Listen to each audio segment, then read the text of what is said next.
what was your relationship with bringing Insane Clown Posse into both WWE and then I guess they were already in WCW when you Yeah, took bro, over? I love those dudes. I mean, I really did. They were just funny. I mean, and they were talented, and they didn't mind bumping their asses off.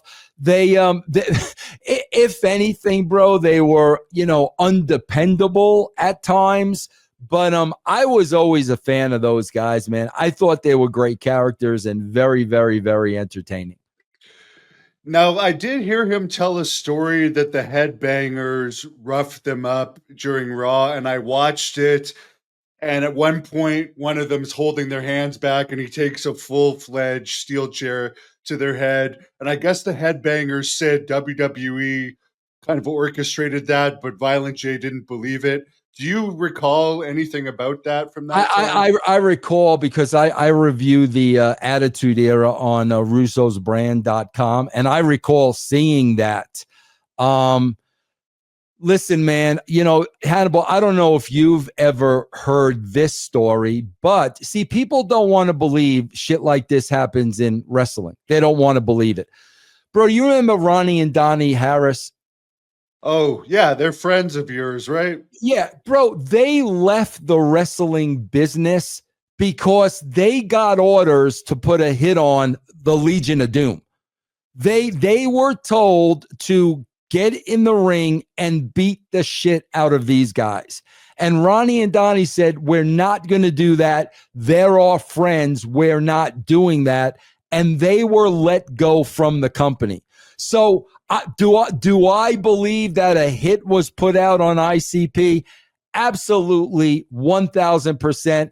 Because those guys, the Headbangers, bro, they wouldn't have done that on their own. They wouldn't have done that unless they were told to do that and were afraid of losing their jobs if they didn't. So I believe that 1,000%.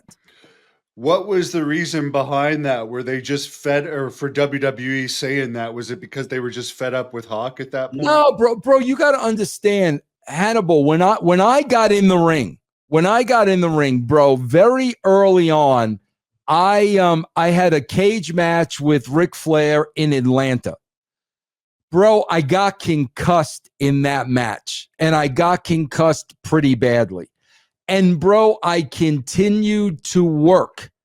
And this must have happened to me at least 3 times, where the person I was working with, I would say, "Bro, I'm concussed. Just stay away from my head. Do whatever you want to do. Stay away from my head."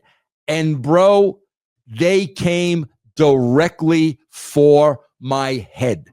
I remember an instance with Jeff Jarrett where we were having a creative meeting at his house, and I was just talking about, bro, like, we need to make things look more snug, because a lot of the stuff on TNA, bro, it just looked like bad, phony wrestling.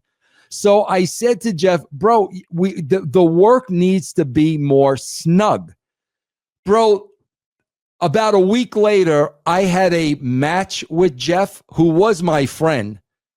Bro, he beat the living shit out of me as a shoot. Beat the living shit out of me. My hands were tied over my head, and he beat the shit out of me with a steel chair.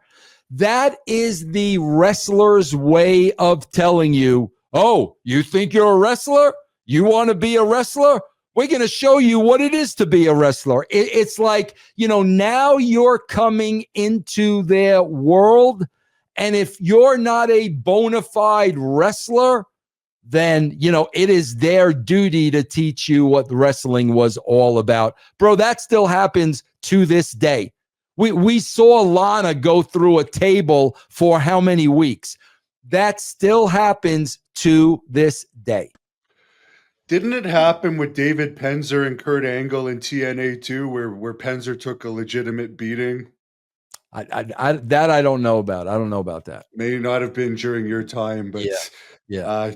he told me he got a concussion. They had Kurt Angle beat him up in the ring. Yeah, well, whatchamacallit tells me, I do a lot of work with Jonathan Coachman.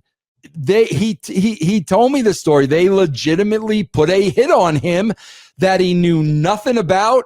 He was sitting at the gorilla position. He wound up missing an overseas tour because his wife was pregnant. So he missed one overseas tour. He's at the announce position. They're at the end of the show. Vince tells him to get in the ring on headsets. He didn't know any of this was coming. And one by one, Batista, Taker, they came down and they hit Coach with their finish one by one. Taker even apologized to Coachman before he did it. That they were ordered to do that because how dare you miss an overseas tour because your wife's pregnant? How dare you? And of course, it happened during your era too with Public Enemy and the Acolytes. Do Right. you know the backstory of that? I don't really know the backstory, but I know the story. What's the story on it? Well, I mean, just to throw, I know those guys were unliked, and I know they were questioning things, and just the fact, bro, that they were outsiders and they came in from ECW, there's gonna be a beating. I mean, there's just gonna be a beating, bro. You see it a lot of times. You'll see it in the ring, and okay, bro, something's going on here. Yeah, it even happened with Hardcore Holly beating up Rene Dupree in recent years. Yeah, you hear that all the time.